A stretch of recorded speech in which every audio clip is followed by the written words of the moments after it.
네. 저는 25장, 과학사의 영웅과 바보들, 늘 그렇듯이. 제가 마음에 드는 글귀를 읽으면서 시작하겠습니다. 과학이란 객관적인 정보를 냉혹하게 추적하는 작업이 아니다. 그것은 창의적인 인간 활동이며 과학계의 천재들을 정보 처리자라기보다는 차라리 예술가적 역할을 담당하는 사람들이다. 이론의 변화는 단순히 새로운 발견에서 유도되는 결과가 아니라 당대의 사회적, 정치적 상황에 영향을 받는 창조적인 상상력의 비결이다. 우리는 과거가 아닌 현실의 확신에 의존해서 과거사를 심판해서는 결코 안 된다. 이렇게 얘기가 나와 있습니다. 여기에서는 전성론, 프리포메이션 이렇게 나오더라고요. 그래서 형상이 미리 정해져 있어 라는 얘기예요. 근데 그게 뭘까? 여기 보면 옆에 그림에서 볼 수 있듯이 이 조그만 인간의 난자 또는 정자, 난자론 정자론 이렇게 구분이 된다고 하더라고요. 거기에 이렇게 사람의 형상이 이미 축소형으로 거기에 다 있는 거야. 그래서 발달이라고 하는 거는 그 축소형 인간이 뻥튀기 된 거죠.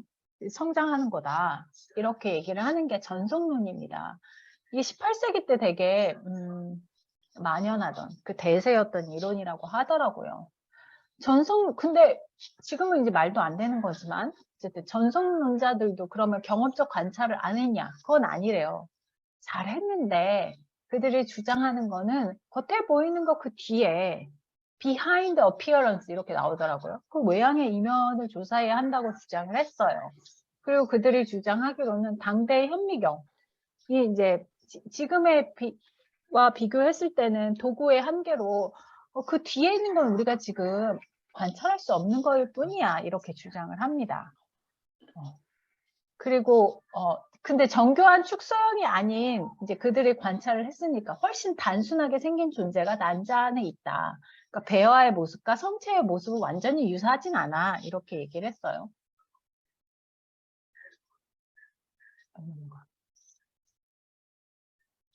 왜 넘어갈까요?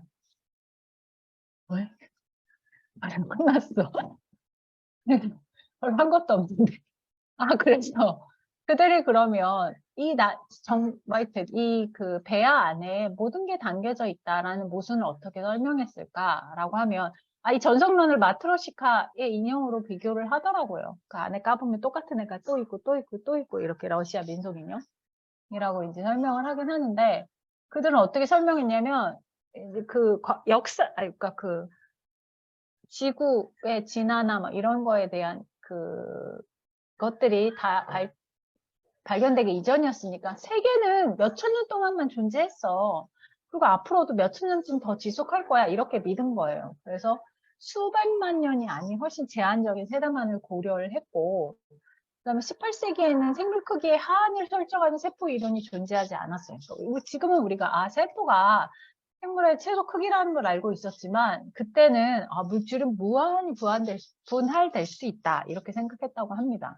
그리고 왜 그러면 외양의 이면을 봐야 한다고 주장했냐면 생각해보면 이제 난자가 처음부터 모든 부분을 포함하거나 아니면 아무것도 없거나 둘 중에 이제 하나의 입장을 취해야 하는데 아무것도 없으면 그거는 누군가가 설계도를 가지고 있어야 되잖아요. 외부의 힘이 가해져서 그 설계도에 의해서 생명체가 설계되고 그것에 따라 생물의 형태를 갖춰. 이걸 이제 그런 힘을, 외부의 힘을 인정하는 걸 생기론이라고 하는데 그걸 인정하는 격이 되니까 그런 생기론은 말도 안 된다. 그래서 과학적으로, 합리적으로 생각해 보면 전성론이 맞는 말이야.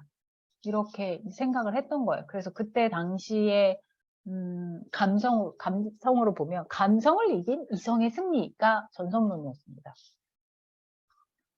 근데 이제 지금은 그게 말도 안 된다 생각하면서 이제 후생론이 나왔죠. 에피제네틱스. 이거는 DNA 염기 서열, DNA 그런 유전적인 정보가 다 들어있다라는 걸 우리는 지금은 알고 있지만 DNA 염기 서열의 차이에서 기인하진 않았지만 그래도 뭔가 대물림되는 유전자 발현에 관한 연구를 후생론이라고 합니다. 대물림 현상이 아닌 어떤 것이 연구 주제라고 얘기하고요. 이건 어떻게 보면 라마르크식의 획득 형질을 닮았어요. 그러니까 환경이 유전자의 흔적을 남기고 흔적이 그대로 유전되는 거. 1944년 네덜란드 기근으로 신생아들의 이제 체중 저하, 당뇨병 증가가 이제 일어났는데 그게 이제 계속 유전적으로 유전이 되면서 그런 것 같아요. 뭐 유럽인들은 당뇨병에 더 취약하게 많이 걸리고 뭐 이런 그런 유전적 발현 현상이 나왔다고 합니다. 근데 어쨌든 근데 굴두는 이렇게 얘기하는 것 같아요. 전성론이 나쁘다 이렇게 얘기하진 않는 것 같았어요. 제가 읽기에는. 그래서 체내 기관들은 배 발달 과정에서 단순한 형태로부터 시작해서 끊임없이 분화해. 미리 모양이 결정된 부분은 없어. 그러나 난자 안에서 배의 발달을 조정하는 그 무언가 반드시 있어야 해. 그게 지금 우리는 이제 DNA 안에 유전 암호인 걸 알고 있긴 하죠. 그런 관점으로 본다면 난자 안에 암호화된 수천 가지 명령문이 내재되어 있다고 생각하는 것이 아니 전성된 부분이 그러니까 이미 이제 어떤 형태를 갖춘 게 뻥튀기 돼서 커지는 그런 전성론보다 더 이상한 거 아니야? 라고 이렇게 얘기를 하면서 끝내고 있습니다. 네. 오늘 수업은 7부, 8부고요. 제가 맡은 부분은 7부 중에 직립의 의의가 되겠습니다. 즉 인류가 사지보행으로부터 일어서서 직립을 하게 되었고 그 직립이 무엇을 일으켰으며 또 왜 직립이 시작되었는지 그런 직립에 대해서 생각해보는 시간입니다. 직립의 의의 1번 미싱 링크, 즉 인류화, 사람이란 게 만들어졌을 때 호모사피엔스의 특징은 크게 세 가지로 이야기하고 있습니다. 뇌의 확대, 뇌가 커졌고요. 두 번째, 언어를 발명해서 언어를 통해서 소통을 통해서 점점점 인간이라는 게 만들어졌다고 얘기하고 있고, 세 번째로는 직립자세, 인간을 제외한 모든 포유류랑 조금 달리 독특한 자세를 취하는 직립자세가 위에 말한 두 가지와 또 어떤 관계가 있는지 또는 직립자세가 어떤 역할을 하는지 그에 대해서 직립이라는 것에 대해서 진화 쪽에서는 많이 생각을 하고 있습니다. 제일 처음에는 그 인류의 조상이라고 할 수 있는 유인원과 사람 사이에는 잃어버린 고리, 즉 유인원이 사람으로 바뀔 때 어떤 과정을 거쳤는지 아직도 찾지는 못하고 있지만 대체 예상을 했던 게 사람은 머리도 크고 걷기도 하고 하니까 그 중간에 머리도 유인원과 사람 사이의 중간쯤 되는 크기를 가지고 있고 또는 걷기도 하는 그런 존재가 있을 것이다 라고 해서 잃어버린 고리라는 것을 찾으려고 많이 노력을 했습니다. 예를 들면 베어 같은 사람은 직립자세는 높은 차원으로 내가 발달한 데 따른 결과 중 하나에 지나지 않는다. 즉 사람이 직립보행을 하게 된 것은 내가 먼저 커졌기 때문에 우연하게 직립보행을 하게 되었다고 그러고 또 스미스 등도 마찬가지로 유인으로부터 인간이 발달한 것은 직립자세의 채택이나 또는 말을 하게 된 게 아니라 내가 점점점 완성이 되고 커져서 사고 체계가 형성이 되어서 형성이 되어서 인간이라는 게 만들어졌고 직립 자세와 언어는 우발적으로 나타났다고 주장을 하였습니다. 그래서 그 당시에 지금 인류의 조상이라고 누구나가 믿고 있는 오스트랄로피테쿠스가 발견이 되었지만은 뇌의 크기가 유인원과 차이가 거의 없었기 때문에 인류의 구성으로 미싱고리는 아니라고 생각을 하였습니다. 그 다음에 그렇지만 이제 그 다음부터 나오는 연구들은 뭐냐면 두뇌가 커지기 전에 직립 자세가 먼저 시작되었다고 하는 생각들이 나오게 되었습니다. 즉 인류화의 제일 첫 번째 단계는 뭐라 그래도 직립이라고 많이 주장을 하게 됩니다. 특히 프로이드와 같은 사람은 직립 자세에서 즉 일어섰기 때문에 원래 그 포유류들은 그 후각을 통해서 또는 발전기가 되면 그 냄새 차이에 의해서 암컷과 수컷이 암컷을 찾아다니는 상대였는데, 일어서기 때문에 그 후각보다는 시각에 의해서 성적 자극 대상이 앞니라는 후각에서 성기가 눈에 보이는 그런 시각적 성기에 그 성욕을 느끼게 되고, 그것 때문에 또 그 우리 몸에서 발전기 때 나타나는 후각이 아니라 항상 보이는 상시적 성행위, 즉 언제든지 성행위를 할 수 있기 때문에 인간 가족이라는 게 결속이 되었고, 또 그것 때문에 문명이 단색되었다고 주장을 하였습니다. 그렇지만 그 다음 나오는 이론들은 뇌라는 게 아무런 이유도 없이 커질 수는 없다. 생활 양식이 바뀌면서 어떤 지적 활동에 따라 선택적 보상을 제공할 수 있는 그 무엇이 나타나서 뇌가 커지지 않았을까, 그렇게 생각을 하였습니다. 즉 집리삭스는 최종적인 이유는 이동을 위한 움직임으로부터 손을 해방시켜서 도구를 조작하는 것이 가능하게 되어서, 또 이 때문에 발달된 지능은 대체로 자율주는 손이 여러 가지를 만들어낼 수 있는 고유의 방대한 잠재력을 발휘하는 데 반응해서 나타났다. 즉 내가 커져서 직립자세가 된 게 아니라 직립자세를 했기 때문에 내가 커지는 그런 단계를 많이 주장을 하였습니다. 그래서 나온 게 오켄이라는 사람이 인간의 특징은 직립보행 자세로 결정되었다. 손이 자유로워짐에 따라서 조금 전에 얘기한 것 같이 다른 모든 기능들을 가질 수 있게 되었다. 즉 신체의 자유와 더불어 정신의 자유가 허용되기에 이르렀다고 좀 철학적인 주장을 하였습니다. 그 뒤로 해켈이라는 사람이 그때까지 나온 어떤 인간화, 휴머나이제이션에 대해서 생각을 해서 뭐라 하냐면, 우리가 인류의 조상을 찾는다면 그 사람은 뭔가를 찾아서 밝혀낸 게 아니라 가상의 인류 조상을 만들었습니다. 즉 인류 조상이 나타나면 이 사람은 내가 자꾸 말은 하지 못하더라도 자세가 직립이 되는 어떤 그런 가상의 인류가 나올 것이라고 주장을 하였습니다. 주장을 해서 가상의 인류를 만들었는데, 마침 1890년대에 자바 원인이라는 발견하게 되고, 이 자바 원인이 조금 전에 이야기한 피테칸트로푸스 알라투스라는 가상의 인류랑 거의 흡사한 인류 조상이 나와서 그 이름을 피테칸트로푸스 에렉투스, 이 에렉투스는 일어선다는 뜻이고요. 그렇게 이름을 아예 지었고, 최근에는 피테칸트로푸스가 아니라 인류의 한 가족이라고 생각해서 요즘은 최종적인 이름은 호모 에렉투스라고 지어졌습니다.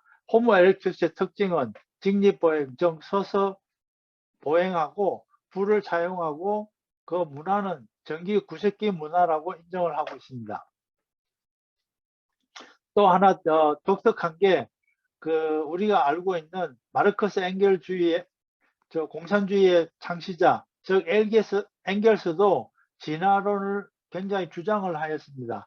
그런데 진화론에 대해서 공부를 해서 새로운 주장을 한 게 아니라 조금 전에 얘기했던 해켈의 주장을 자세하게 소개하고, 그래서 엥겔스는 진화론을 찬동을 했는데, 특징적인 게 하나가 직립 자세는 손을 해방시켜서 도구를 사용할 수 있게 했다. 즉 일어섰기 때문에 인간이 노동이라는 걸 하기 시작되었다고 주장을 하였습니다. 그 다음에 이렇게 해서 유물론적으로 진화론도 유물론적으로 해석을 하였는데, 최근에 와서 현대 뇌과학을 따져보면 우리가 관념이라는 게 우리 머릿속에 들어있다고 우리가 누구나가 믿고 있는 자아 또는 관념이라는 게 과연 존재하는지 뇌과학에서는 이제 점점 믿지 않게 됩니다. 즉 우리가 생각이라고 하는 어떤 추상적이라고 믿는 것도 우리 뇌 속에서 일어나는 그 화학작용의 결과가 아닌가, 그렇게 생각하고 있습니다. 여기까지가 그 책에 나오는 그 굴더 선생님이 직립에 대해서 어떤 신가를 얘기를 해놓긴 해놨는데 저는 개인적으로 직립보행에 대해서 굉장히 관심이 많았습니다. 뭐냐면 그 사람이 구강, 그러니까 입안에 그 치과에서 생기는 많은 병들이 우리가 직립보행을 함으로 해서 관절염도 생기고 요통도 생겨서 직립보행을 해서 이렇게 인간하게 된 대가를 요통 그리고 관절염으로 치른다고 하는데, 치과 내에서도 만약에 동물한테 나타나지 않는 여러 가지 질병이 나타나는 걸로 봐서 직립보행에 대해서 치과에 대해서 공부를 많이 하다 보니까 직립보행이 치과에 많이 관련되었다고 생각을 하고 있었습니다. 그래서 그 굴드 선생님이 다인 이후에 대해서 공부했다시피 굴드 이후에 직립보행이 어떤 그 연구가 어떻게 연구가 되고 있는가, 그에 대해서 조금 더 관심을 가져봤습니다. 참고한 책은 직립보행이라는 책, 그 다음에 퍼스트 스텝이라는 두 가지 책을 많이 참조를 하였습니다. 굴드 이후에 인간이 직립보행을 함으로 해서 인간에게 나타난 그 변화는 크게 세 가지로 정리가 되어 있습니다. 사지보행, 즉 모든 포유류들이 하고 있는 네 발로 걷는 것은 호흡과 동조에 가능하지만, 무슨 뜻이냐면 네 발을 가진 동물이 뛰거나 하든 간에 이 발자국 걷는 속도하고 그 다음에 호흡하는 속도하고는 항상 연계가 되어 있어서 빨리 뛰면 호흡을 빨리 해야 되고, 한 걸음 걸을 때마다 호흡을 한 번씩 해야 된다고 합니다. 그런데 인간이 하고 있는 이지직립보행, 즉 두 발로만 걸을 때는 우리 호흡을 걷는 속도하고 동조가 되지 않아도 되기 때문에 호흡을 걸음에 맞춰서 계속 호흡을 하는 게 아니라 호흡을 하지 않고서도 걸을 수가 있기 때문에, 그 다음부터 어떤 변화가 생기느냐, 호흡을 계속 하게 되면 발음을 할 수 없는데 호흡을 하지 않아도 걸을 수가 있기 때문에, 즉 직립보행을 하게 되면 우리 폐를 자유롭게 하여서 말하기를 할 수 있다는 게, 즉 언어라는 것은 직립보행을 함으로 해서만 가능하게 된 인간의 행위입니다. 그 다음에 또 두 번째로는 직립보행은 손을 자유롭게 하여 불을 다룰 수 있게 하고, 즉 포유류나 모든 게 동물들이 불을 하고 싶어도 손을 자유자재로 쓸 수 없기 때문에 불을 잘 쓸 수가 없었는데, 사람은 두 손을 다 쓸 수 있어서 불을 이용하기 때문에 육식이 가능해졌습니다. 육식이라는 게 뭐냐면 동물의 몸속에는 단백질, 지방 이런 모든 게 잘 갖추어져 있기 때문에 육류 섭취를 함으로 해서 그 영양소가 좀 더 풍부해져서 내가 크게 발전할 수 있는 기본이 되었고, 또 조금 전에 얘기한 그 인식 능력의 진화를 도와줄 수 있는 단백질, 지방과 마찬가지로 열량이 좋은 식품원을 인간이 손을 이용할 수 있기 때문에 되겠어. 즉 인간이 걸음으로 해서 언어를 발명하듯이 언어를 쓸 수 있게 됐듯이 직립보행을 함으로 해서 뇌가 커지게 되었습니다. 그 다음에 유인원 조상이 직립보행을 하면서 이동하는 것은 단지 서서 멀리 보는 게 아니라 직립보행 자체가 삶의 수단이 되도록 진화해서 고기 덩어리, 자식 모든 것을 지고 운반을 할 수 있기 때문에 행동 반경이 점점 커지는 역할을 하게 되었습니다. 즉 인간이 직립보행을 한다는 그 사실 자체로 해서 인간이 인간화할 수 있는 큰 그 조건 3개가 이루어지게 되었습니다.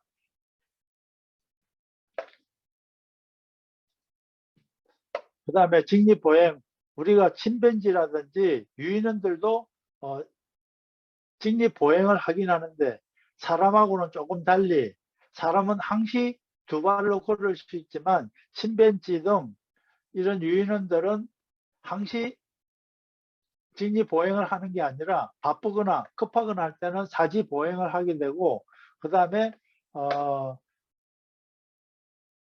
치과에서 관련된 거는 유인원하고 인류가 다른 포유류랑 달리 치아의 형태가 이런 형태로 나누어지게 되고, 아마 여러분들 그 초등학교 이후로 자기 자신의 치아가 어떻게 생겼는지 아마 오랜만에 보는 거 있을 것 같습니다. 이렇게 뭐 툭 튀어나온 부분이 5개로 되어 있는 거고요. 이걸로 해서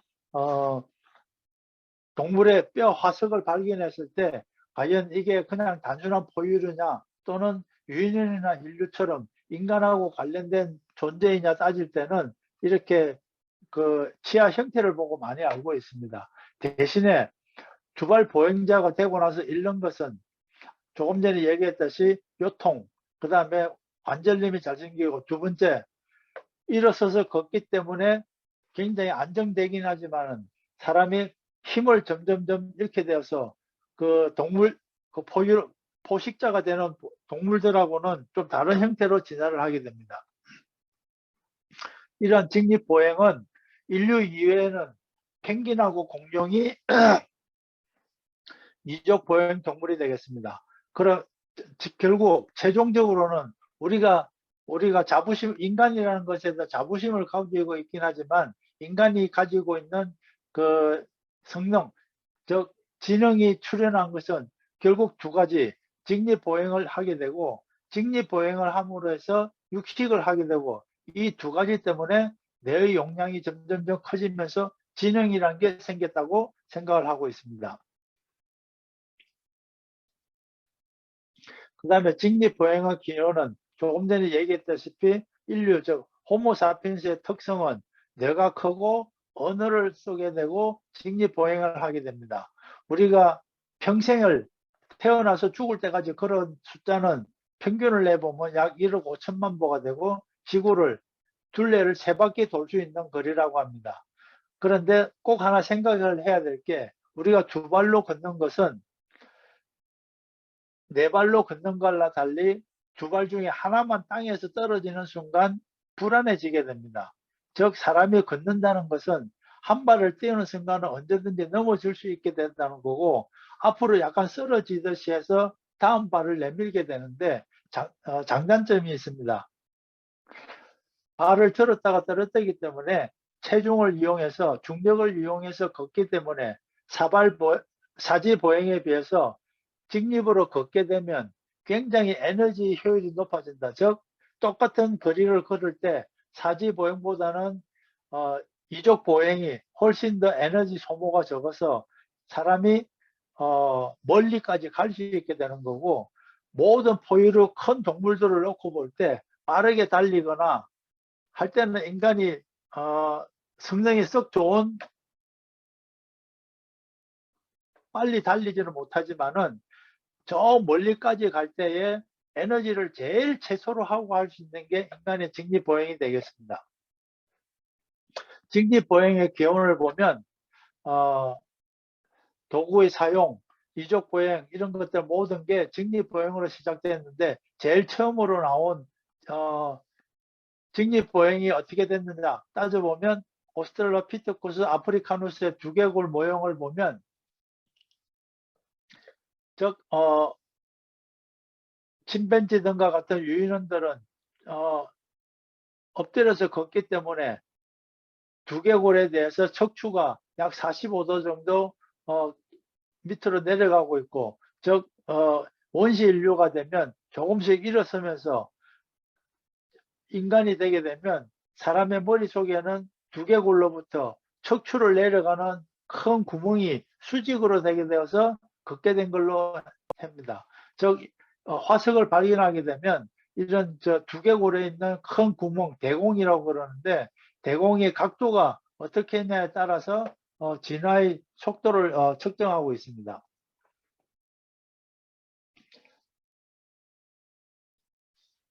그 다음에 이 책 두 권을 읽다 보니까 책 전체 내용을 다 알 수는 없겠지만 가끔 재밌는 부분은 이족 보행, 걷기 전에 직립을 먼저 했다. 즉 걷기 전에 일어서서 주위를 둘러보는 행위 또는 나무에 매달리는 행위를 먼저 한 것 같고, 처음에는 가끔 그렇지만 이제 인류가 됐을 때는 계속 걷게 됩니다. 이 중에서 제일 중요한 것은 직립이족 보행을 하면 에너지를 최소한도를 사용하게 됩니다. 그 다음에 이제 이렇게 해서 직립보행이란 것은 결국 인간이 되는 제일 큰 중요한 사건인데, 그 중에 하나 제일 재밌는 게 마지막으로 알려야 될 게 일생의 걸음, 즉 걷기라는 게 생각보다는 우리 건강에 좋다는 증거가 많이 나와 있습니다. 그 중에 제일 하나, 우리가 특히 관심을 가질 만한 게 체중 감소. 우리가 걸으면 그 건강에 좋다는 거는 그냥 상식적으로 알고 원리는 자세히는 모르겠지만은 건강에 좋다고는 하는데, 생각보다 걸으면 체중 감소에 굉장히 큰 도움이 되게 됩니다.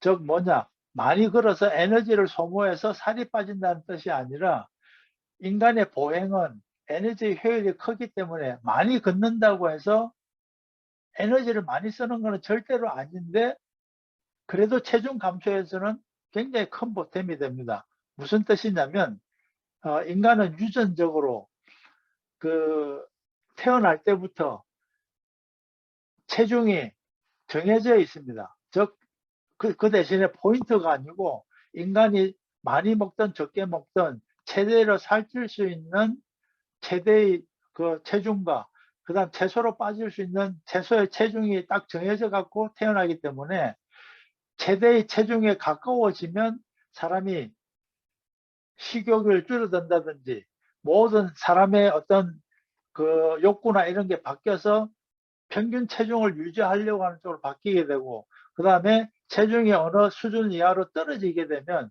자동으로 식욕이 커지게 해서 체중하게 됩니다.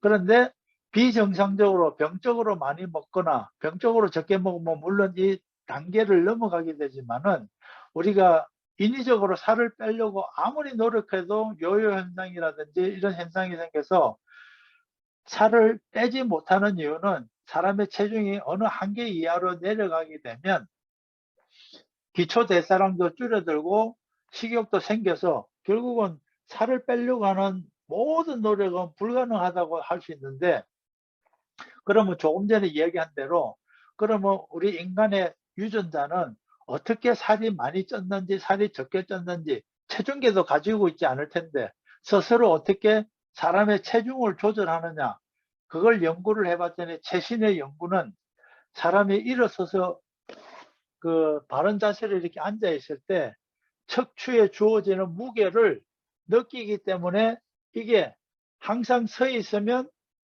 지금 체중이 많구나 그래서 살을 빼려고 그런답니다. 저 무슨 뜻이냐면, 앉아 있거나 누워 있는 게 아니라 서서 있는 시간이 길면 길수록 지금 체중이 많구나 그래서 체중을 줄이기 위해서 유전적으로 노력을 해서 그 식욕도 떨어뜨리게 되고, 그 다음에 기초 대사량을 열심히 키워서 체중이 빠지게 됩니다. 에너지를 자꾸 소비하는 게 아니라.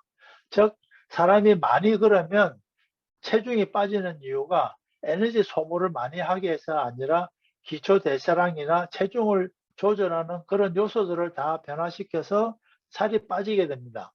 즉 그래서 대신에 걷는 것뿐만이 아니라 우리 앉을 때도 등받이 없는 의자에 앉아 있는 시간을 늘리면 늘릴수록 체중이 저절로 빠지게 됩니다. 이거는 과학적으로 많이 실험이 된 단계라서 정말로 체중을 나는 좀 꼭 빼야 되겠다고 싶은 사람이 있으면, 굶어서 식욕하고 싸워서 좌절감을 느끼지 말고 누워 있거나 앉아 있을 때 등받이에 주어지는 것을 줄여서, 또는 걷는 게 최고로 좋고 에너지 소모도 조금 되기도 하고, 또 의자를 바꾸는 게 체중 감소에는 굉장히 많이 큰 도움이 됩니다. 제 같은 경우는 집에서 일할 때 책 보는 의자, 또는 치과에서 출근해서 앉는 모든 의자들이 등받이 없는 의자를 쓰고 있는 것 같습니다. 쓰고 있습니다.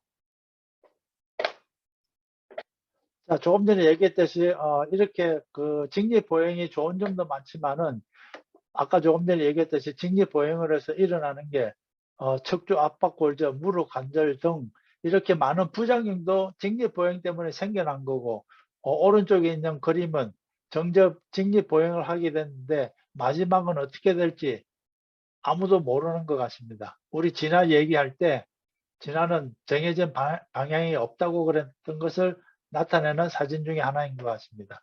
여기까지입니다. 우리 마지막 풀쌤께서 유형성 숙설과 반복설을 해주셨었잖아요. 저는 동영상으로 봤거든요. 도움을 많이 받았는데요. 예, 감사합니다. 예.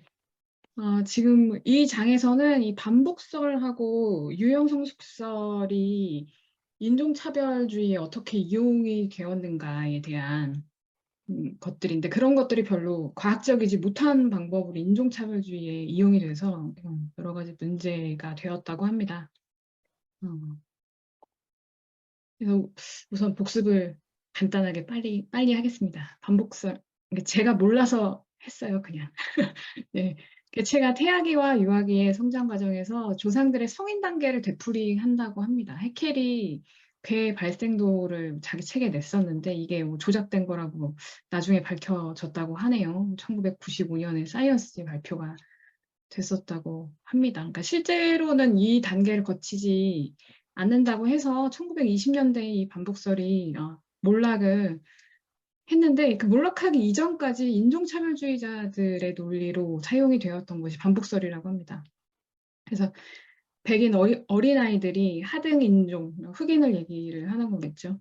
그래서 성인에 해당하는 지적 단계를 통과해서 그 이상의 단계로 나아가기 때문에 흑인에 비해서 백인이 더 지적으로 우월하다라고 주장하는 그런 논리로 사용이 되었다고 합니다. 그런데 1920년대 몰락이 되었는데, 그때 오히려 정반대의 그 주장인 유형성숙설이 나오게 됩니다. 유형성숙이라는 거, 유형이라는 게 이미 선생님들 다 아시겠지만, 예, 어린아이의 형태잖아요, 유형이라는 게. 그래서 인간은 자기 조상의 유아 단계를 유지를 하면서 이전 세대들이 성인으로 갖고 있었던 구조들을 이렇게 하나둘 잃어버림으로써 진화를 한 것이다.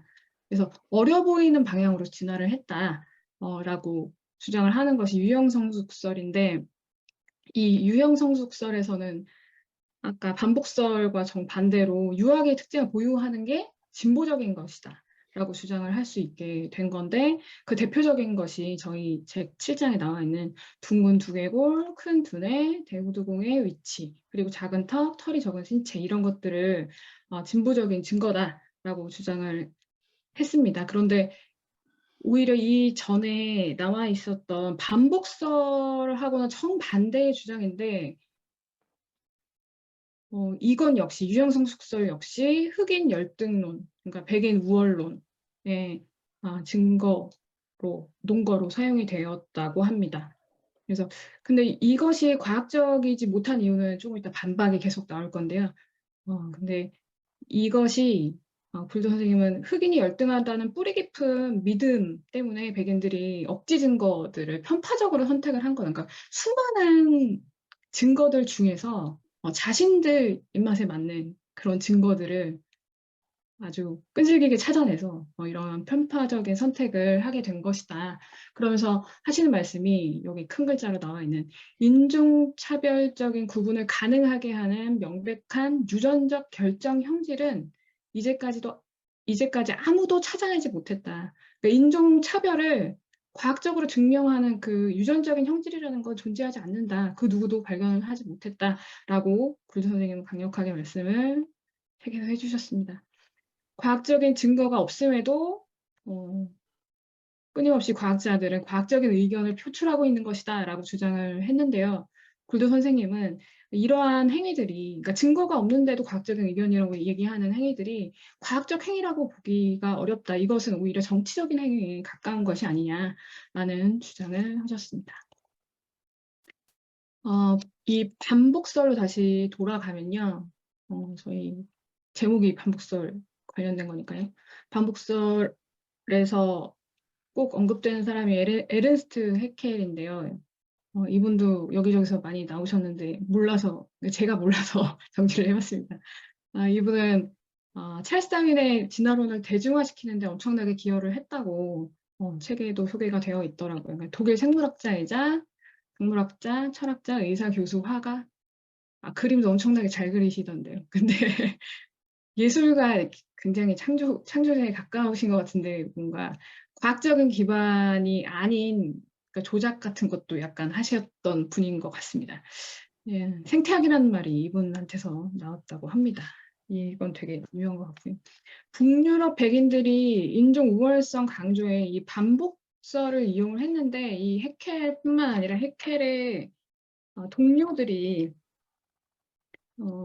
이 반복서를 굉장히 애용을 했다고 합니다. 뭐 귀족을 공격할 때도 사용이 되었지만 이 인종차별과 관련된 주장을 할 때도 굉장히 이 반복서를 굉장히 강조를 많이 했는데 인간의 해부학적 구조와 행동상의 증거를 아주 샅샅이 뒤져서 뇌부터 배꼽에 이르기까지의 증거를 찾아서 백인이 어느 정도로 우월한지에 대한 주장을 했는데 대표적인 인물이 허버트 스펜서. 허버트 스펜서는 많이 들어보셨을 거예요. 그러니까 사회 진화론, 적자 생존에 관련된 것을 그러니까 사회 다윈론이라고도 이렇게 말씀을 많이 하시는데 그 허버트 스펜서 같은 경우에는 미개인의 지능적인 특성은 문명인의 어린아이에서 볼 수 있는 형질과 같다. 그래서 어린아이 정도밖에 뭐 지능이 되지 않는다, 흑인은 라고 얘기를 하기도 했었고 칼 포크트라는 분은 기계론적 유물론자라고 해요. 근데 이분은 더 혹독한 말씀을 하셨다고 합니다. 성숙한 흑인이라 하더라도 지적 능력에 관한 어린 속성을 그대로 지니고 있기 때문에 인류 진보에 전혀 도움이 되지 않는다라고 주장을 한 분인데 제네바에 이 사람 이름을 딴 거리가 있다고 해요. 그러니까 아직도 어떻게 보면은 되게 인정받는 과학자인 거죠. 근데 그 거리에 이 칼 포크트에 대한 설명이 되어 있는데 그 밑에 이렇게 대자보가 붙었더라고요. 인터넷으로 찾아봤는데 인종차별주의자다라는 대자보가 이렇게 붙어 있더라고요. 그래서 오늘날의 평가는 예전과는 좀 다른 것 같다는 생각을 했습니다. 그리고 프랑스 해부학자 여기 에티엔 세르라는 사람은 반복서를 공식화한 최초의 사람 중에 한 명이라고 합니다. 근데 이 사람 역시도 다른 인종에 비해서 백인이 이렇게 나이가 들면서 배꼽과 성기 사이의 거리가 점점 길어진다고 해요. 그러니까 이런 설명을 하면서 훨씬 더 백인이 우월하다라는 주장, 반복서를 지지하는 주장과 백인이 우월하다는 주장을 동시에 하기도 했습니다.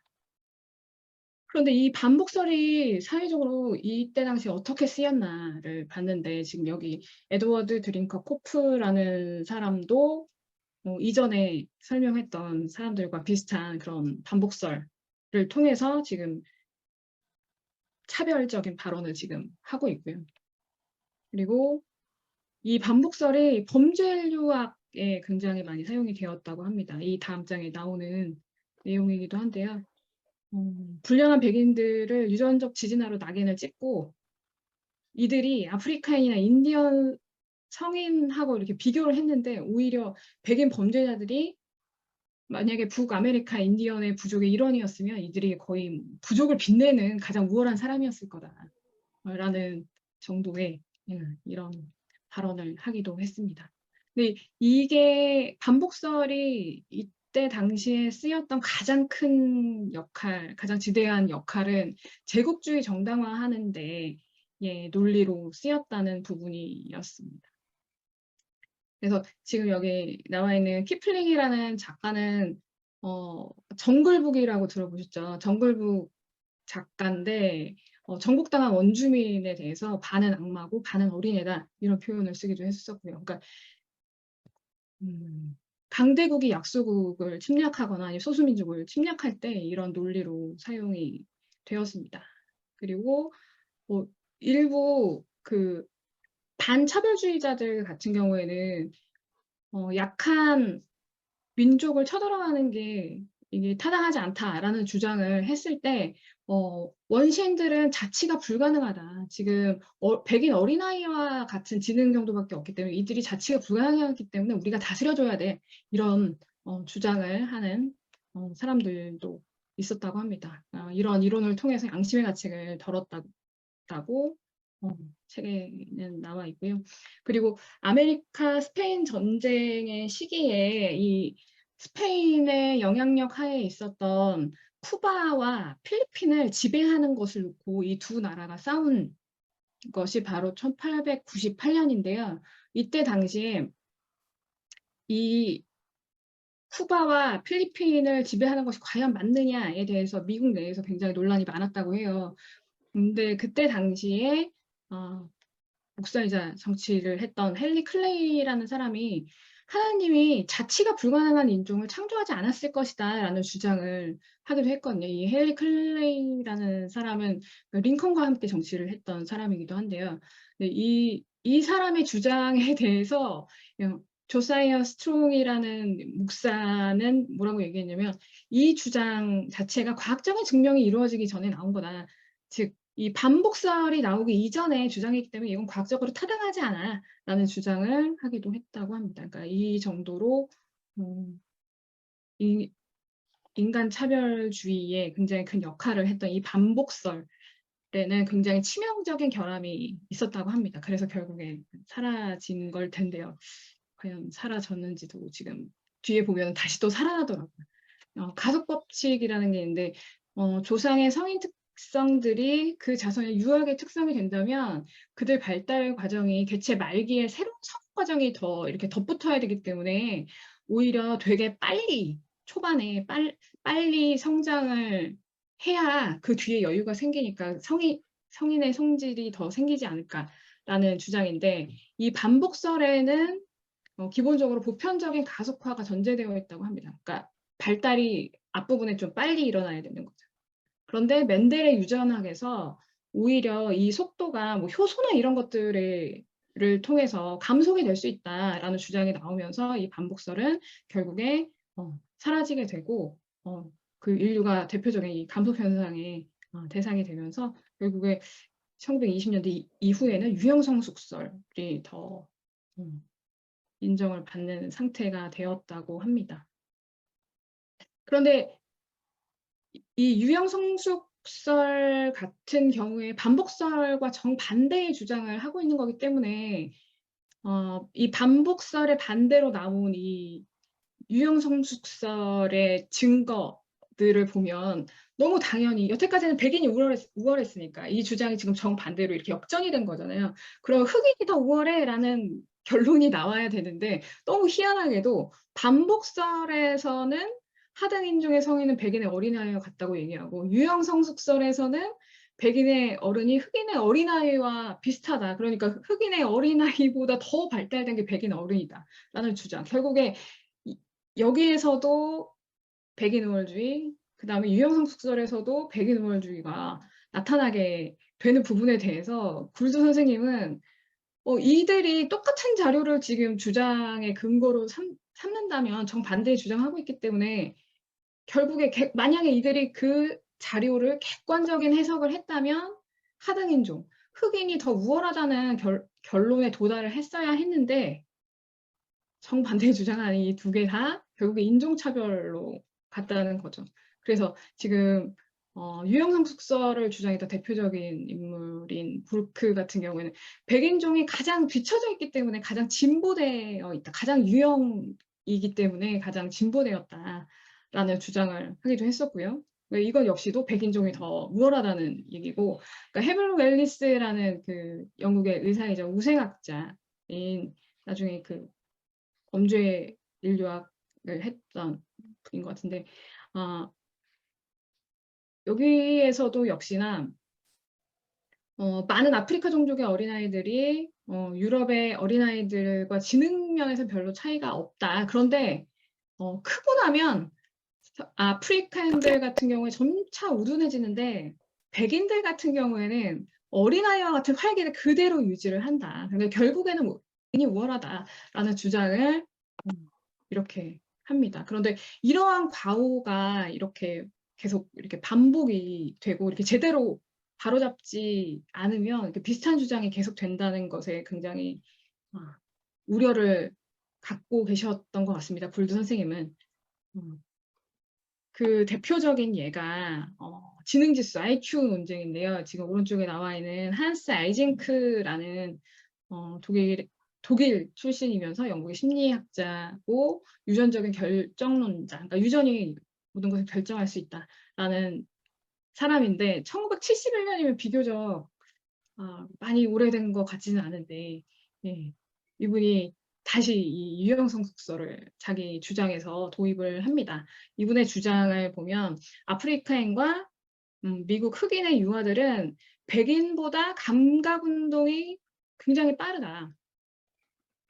그러니까 결국에 이게 흑인들이 감각 운동이 굉장히 빠르다라는 주장인데 이 다음을 읽어보면 출생 이후 첫 1년 동안 감각 운동이 엄청 빠른 이 현상하고 나중에 지능이 낮아지는 거하고 굉장히 관련이 있더라라는 주장을 이 아이젠크라는 분이 했는데 이 굴드 선생님께서는 이것이 이 두 가지가 감각 운동이 초반에 빨라지는 현상하고 낮은 지능과는 전혀 상관이 없는데 인과성이 없는 상관관계를 두고 백인이 더 우월하다는 주장을 하고 있다라고 주장을 하십니다.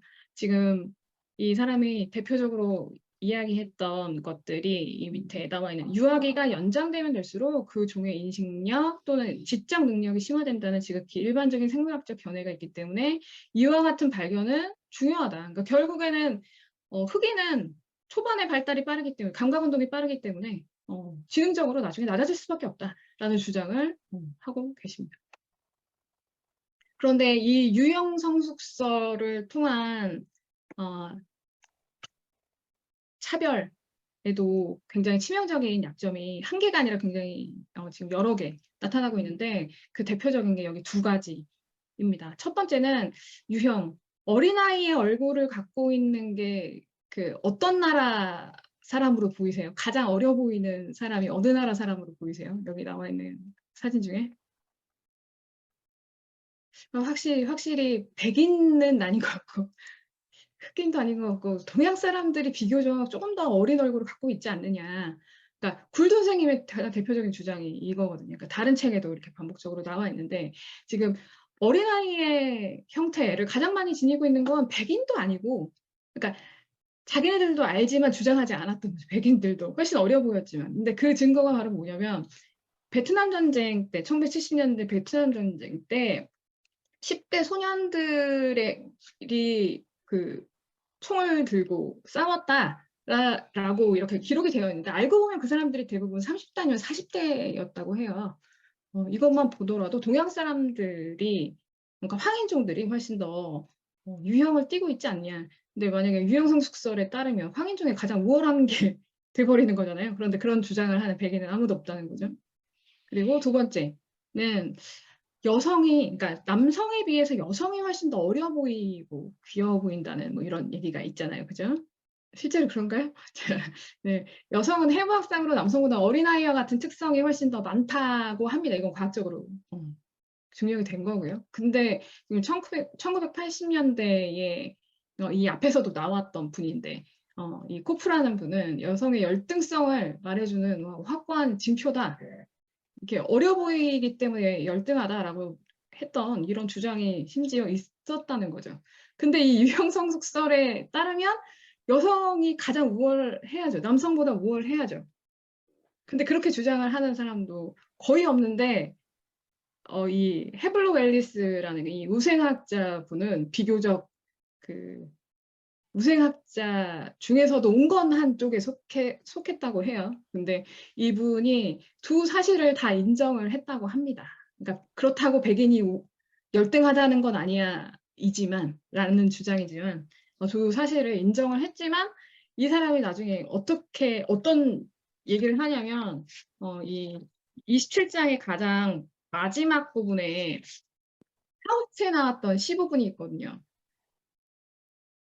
파우스트에 나왔던 문장이 영원한 여성이여 우리를 높은 곳으로 인도하소서라는 글이 나와요. 이 얘기는 결국에 이 헤블록 앨리스는 이 위에 두 치명적인 약점에 대해서는 인정했지만 결국에는 인간이 여성이든 남성이든 누군가 우월한 존재는 분명히 존재한다. 그러니까 우생학을 정말 뼛속까지 주장하고 계시는 분인 것 같습니다. 이 역시도 차별이죠. 남녀 차별, 그리고 인종 차별, 자, 이런 것들에 대해서 여러 가지 문제점에 대해서 살펴봤습니다. 저는 여기까지 하겠습니다. 네네. 저는 28장 우리 안의 유니넘 발표하겠습니다. 좀 발표하기 전에 제가 도표를 그렸습니다. 스티브 제이 골드는 1941년생, 찰시 다인은 1809년생, 종의 기원은 1859년에 발표했으니까 50살 때 발표했네요. 그리고 요번 28장의 윌리엄 슈랭크 길버트는 1836년생, 3살의 롬보로스 등장이 하거든요. 28장에서. 이게 범죄 인류학자예요. 그리고 그의 동료 엔리코 페리가 등장하는데 이 영국 시대 상황은 빅토리아 여왕 시대였대요.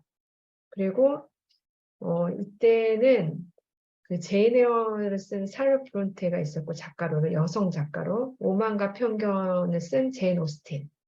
그래서 이 여성 작가가 가부장주의적인 사회의 성적인 편견과 억압에도 소설가로서 활동한 시기입니다. 이때가 제국주의 시대거든요. 프랑스 혁명도 있었고 산업혁명도 있었고. 제가 이번 장을 준비하면서 새로운 걸 알았는데 생물학적 결정론이라는 거거든요. 이게 유전학적 결정론하고 같은 의미입니다. 이 학론이 뭐냐면 인간의 본성은 무엇인가 출발을 아주 순수하게 시작했어요. 그런데 이제 이거를 정의한 게 인간의 사회적 행동은 우리의 생물학적 특성에 대해 결정된다. 따라서 계급, 인종, 성 간의 지위, 부권력에서의 불평등은 자연에 의해 우리에게 주어진 생물학적 특성이다. 이 생물학적 결정론 탄생 배경은요, 계속 있어 왔대요. 근데 약간 다른 형태로 계속 출현했는데, 18세기, 19세기, 20세기 초반까지 전성기를 이룹니다. 왜 전성기를 이루냐면, 그 역사적 시대 사조와 이렇게 딱 만나면서 그 시대 사조가 원하는 방향으로 더 이렇게 확대되는 거예요. 17세기에는 토머스 홉스라는 사람이 만인의 만인에 대한 투쟁이라는 말을 하는데 인간은 선천적으로 공격적인 존재다. 이기적인 존재라고 이렇게 말을 합니다. 그리고 18세기 산업혁명, 19세기 초반과 19세기 후반과 20세기 초반에는 진화론을 만나면서 골상학, 사회 다인주의, 범죄 인류학, 우생학 등이 아주 활발하게 활동하기 시작합니다. 특히 이번 장에서는 구이도가 3살의 롬보로스라는 범죄 인류학 이 사람에 대해서 주로 다루고 있거든요. 이 사람은 뭐라고 했냐면 선천성 범죄자들은 본질적으로 인간 속에 살고 있는 유인원이다 라고 선언합니다.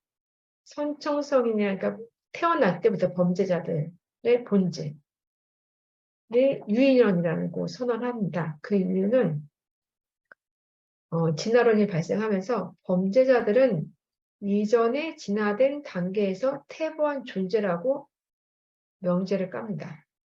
그리고 원시 유인원들의 유전적 형질이 인간에게 남아있는데 태어날 때 운이 없게 많이 남아있으면 범죄자. 이 사람의 범죄가 과거의 비계사회, 그러니까 원시사회나 원주민 사회에서라면 적절했는데 지금은 문명사회니까 이것은 범죄다 이렇게 말을 합니다. 체사르 롬보르스가. 그래서 굴드쌤이 왜 20세기 살던 굴드쌤이 19세기 후반에 체사르 롬보르스의 범죄 이론을 말하는 이유는 첫 번째는 사회 역사의 일반론. 진화론이 생물학의 주요 범주로부터 아주 멀리까지 영향력을 끼친다. 그래서 과학자들은 이런 점을 잘 알고 있어야 한다. 순수하게 과학을 발전시켰지만 그거를 이용하는 사람들은 저 멀리 다른 영향에서도 영향을 받는다라고 말씀하십니다. 두 번째는 정치적 관점. 이 생물학적 결정론, 즉 유전학적 결정론은 그 당시에는 계몽사상으로 불렸대요. 그래서 과학이 미신과 감성주의의 그물을 걷어내어 인간의 본성을 우리에게 가르쳐 줄 수 있다고 주장합니다. 그러나 현대사회 주요 계층들은 이것을 이용하여 현행사회 질서를 유지하는 근거로 사용합니다. 그 진화론의 자연 법칙을 그 현대사회 사람들이 자신들의 사회 질서를 유지하는데 이용을 하는 거예요. 그리고 세 번째는 현대적 관점. 지금은 범죄 인류학이 거의 사라졌지만 기본적인 가설은 교묘히 살아있다. 그 살아있는 증거로 범죄형 유전자, 범죄형 염색체. 이것이 은연중에 대중의 생각 속에 살아있다. 이것은 지금 생물학적 결정론이 설득력을 가진다는 의미다라고 합니다. 1876년 룸브로스의 범죄형 인간 출간합니다. 이게 엄청 인기를 끌어서 재판되고요. 200년 후에도 또 다시 재판됩니다. 그 책의 내용을 굴두가 28장에 넣었는데요. 첫 번째는 하등 동물의 일상적 행동이 인간의 기준에서는 범죄가 된다는 논리예요. 그래서 개미를 예로 듭니다. 개미하고 진드물이 공생 관계래요.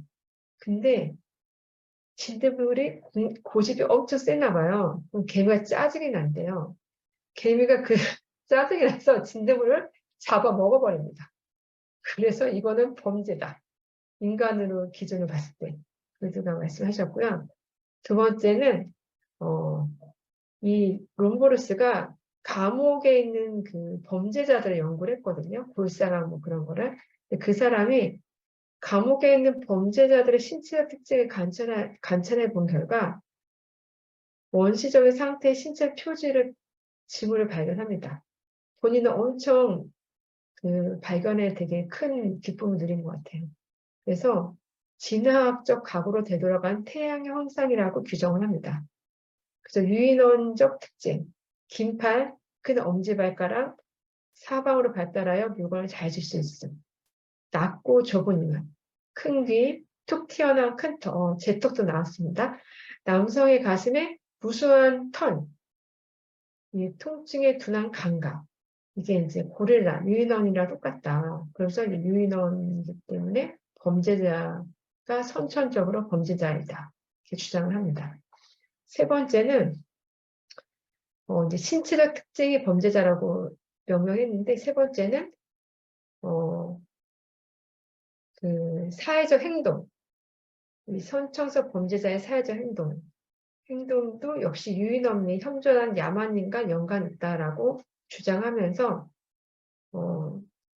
생물학적, 유전학적으로 범죄자는 범죄의 그 형질을 갖고 태어난다라고 말을 합니다. 그래서 이 사람이 나중에 범죄인류학이라는 국제적 기구를 창설합니다. 그래서 사회운동을 아주 열심히 해요. 그래서 사법제도 변화운동, 행형제도 변화운동을 합니다. 행형제도 변화운동은 범죄 자체가 아니라 범죄자의 본성에 따라서 그 벌을 정하는 거예요. 그래서 우발적 범죄자는 범죄 성향이 없어. 그러므로 교정이 가능해. 그래서 그들은 그 교정만 하는데 필요한 시간만 있으면 다시 인간으로 돌아올 수 있어. 그래서 감금, 그 기간 동안만 감금하는데 선천성 본성 범죄자는 본성 자체가 범죄자이기 때문에 유죄 판결을 합니다. 그래서 상습 범죄자는 격리된 환경에서 종신으로 구금해야 한다. 이런 운동을 해요. 왜냐하면 이 체살의 움브로스가 자유주의자였대요. 그래서 사형은 좀 피했던 것 같아요. 네. 그러면서 이 사람이 좀 더 한 발 더 나갑니다. 예방 범죄학을 발휘를 해요. 그게 뭐냐면 인간의 신체적 사회적 본성이 이미 잠재적인 범죄자라고 규정을 하고 사회는 범죄 행위가 발생할 때까지 기다릴 필요가 없다는 논리입니다. 잠재적 범죄자는 어린 시절 확인 가능하므로 계속 감시하다가 저 사람이 회복 불가능한 본성이 나타날 때 사회와 격리시킵니다. 그래서 롬보로스의 절친, 동료 엔리코 페리, 절친은 아니고 롬보로스의 제자였습니다. 엔리코 페리는. 그 엔리코 페리는 문신, 신체 계층, 그러니까 신체 사이즈, 관상, 그래서 반사작용, 혈관 운동, 신경 등으로 범죄자를 판단 기준합니다. 그래서 얼굴을 붉히지 않는다, 눈과 눈 시야가 좁다, 그럼 쟤는 범죄자야. 이렇게 판단하는 그런 이론을 세웁니다. 그래서 구두쌤이 아니군요. 세살의 옴브로스, 천선성 범죄자들과 같이 야만인, 인디언들이 유인원의 현직을 보유하고 있다면 원시 부족들, 무업적인 하등 종족들은 본질적으로 범죄성이 있다고 보고 범죄 인류학은 유럽의 식민지 확장 절적위에 인종차별주의와 제국주의를 뒷받침하는 강력한 논리를 제공합니다. 또는 범죄자들이 문신 등 토종에 대한 감각 둔화를 내세우면서 원시 부족도가 성의식의 고통을 느끼지 못한다고 범죄자도 같다 논리를 핍니다. 그래서 이 체사를 옴브로스 이 사람이 범죄 행동에 대한 유전적 결정론, 같은 말 생물학적 결정론은 자연 법칙이자 진화의 법칙에 따름이다 논리를 피고요. 그 사람이 한 말이 우리는 소리 없는 법칙의 지배를 받고 있다. 이거 왜냐하면 자연적인 거니까 천성적으로. 그 법칙은 절대로 작용을 멈추지 않는다. 자연 현상이 멈추지 않는 것처럼 봄, 여름, 가을, 겨울처럼. 우리 사회의 법전에 기록된 법률들보다도 더 큰 위력으로 사회를 다스린다. 범죄는 출생이나 사망과 마찬가지로 자연 현상인 듯하다라고 말합니다. 그래서 구두쌤이 밝혀내요. 이 사람은 과학적 현실은 고려하지 않은 채 가상의 객관적 연구이다. 가상의 객관적 연구. 가상입니다. 가상인데 객관적이에요. 그러니까 사람들이 많이 믿었겠죠? 자신들의 욕망과 만나면서 욕망의 근거로 사용한 거예요. 자신의 사회적 편견을 덮어 씌운 것과 같다. 콩깍지가 씌인 거예요, 편견이. 옴브로스한테. 그 관념은 무고한 많은 사람들을 사건 심판을 해부해서 유죄 선고도 하고 그 심판은 자기 충족적인 예언의 역할도 함께합니다. 그러면서 우생학 이론이 아주 성대하게 태양처럼 빛나는 이론을 받침해주는 사람이 됐어요. 이 사람이. 롬보르스의 통계는 엉터리인데 필연적인 결론에 대한 맹목적인 신념이래요. 그러니까 결론을 갖고 있으면서 그거에 신념을 덧붙인 거죠. 그래서 본인이 그 통계나 뭐 이렇게 형제, 뭐 골상화 그런 거를 다 여기에 맞추면서 그걸 다 날조해서 속임수를 이끌어냅니다. 그런데 그렇다고 구두쌤이 말했고, 그런데 구두쌤 왜 19세기 후반에 이 옴브로스의 사라져가는 범죄 인력을 가져왔냐면 현대에도 생물학적 결정 연단들이 살아있다는 거예요. 왜냐하면 유전자나 염색체에서 근본적인 표지들을 아직도 찾고 있대요. 이 사람들이. 그래서 1960년대에 미국의 대중 잡지에서 범죄 염색체 기사가 대홍수 일었는데요. 그때 어떤 살인자가 8명을 간호사 살해한 그 연쇄 살인범이 있었는데 그 사람 염색체가 Y 염색체가 하나 더 가지고 있다.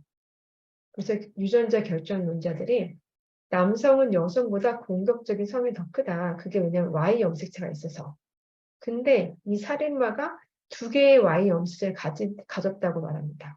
그래서 당연히 공격성이 일반 남성보다 2배라고 얘기해요. 근데 추후에 이 살인마 염색자는 Y 염색자가 하나뿐이었어요. 그래서 유전자 결정론자들이 나중에 모여서 커피 한잔 하면서 웃고 넘어갑니다. 그래서 근데 이번에 다인 하면서 다인이 우리는 어째서 선청선 보소에 관한 가설에 그토록 흥미를 느끼는가 이런 질문을 하시고 왜 우리는 폭력과 성차별주의의 책임을 우리 자신의 유전자에 떠넘기려 하는가 그러면서 인간의 정신 능력뿐 아니라 그 정신의 유효성까지도 인간의 표상이라 할 것이다. 우리가 이 세계를 일으켰으나 또한 바꿀 수도 있지 않겠는가 이런 질문을 던집니다. 그리고 제가 이번에 준비하면서 보니까 그 IQ, 뭐 멘사, 뭐 그런 거에 대해서 유전적인 거잖아요. 그래서 저희도 모르게 그쪽에 쏠려 있는데 이거에 앞으로 흘러가 보니까 이 생물학 결정론 관련 그 논문을 하나 찾았는데 이게 1890년대, 그러니까 19세기 후반에 이 생물학 결정론이 이제 제국주의 그러면서 프랑스 혁명하면서 이제 계급이 변화가 일어나면서 사회 질서가 혼란스러우니까 이 사회 질서를 좀 주요 계층들이 지배 계층들이 일반 시민들을 잡으려고 질서를 잡으려고 이용했는데요. 그게 뭐였냐면 첫째는 미국 사회에서 백인 중심의 지배 계급에 도전하는 인종 집단을 배제하는 데 이론적이고 사상적인 토대로 작용했대요. 이 생물학적 결정론이. 두 번째는 그러면서 우생학적으로 낮은 사람이 인종 청소를 했어요. 그러니까 뭐 장애인 같은 사람들 뭐 인식 못하게 하거나 하면서 그 우생학적으로 엄청난 살인과 그 임신 불임 수술 뭐 그런 거를 엄청 거행을 했더라고요. 미국에서 처음으로. 그 우생학에 대한 법까지 발의를 하면서. 그리고 두 번째는 생물학적으로 열등한 인종 근절의 목적으로 1907년에 인디애나 주를 필두로 미국의 각 주정부가 불임법을 통과시켜요. 그래서 범죄자, 살인자, 정신지체인, 무능력자로 분류한 소수민과 하층민의 인권을 부정하고 무시하는 계급차별주의 정책의 추진과 단행 적용을 합니다. 그리고 세 번째는 이 생물학적 유전자론이 보니까 여성에 대한 남성의 지배를 자연화한 가부장제 성차별주의 이대에 올리기에 기능을 수행했다고 합니다. 여기서 조금 화가 납니다. 여성차별. 그래서 갑자기 유전자가 너무 싫어지기 시작했습니다. 저는 여기서 발표를 마치겠습니다. 감사합니다. 감사합니다. 네이버 검색창에 인문공간 세종을 검색하세요.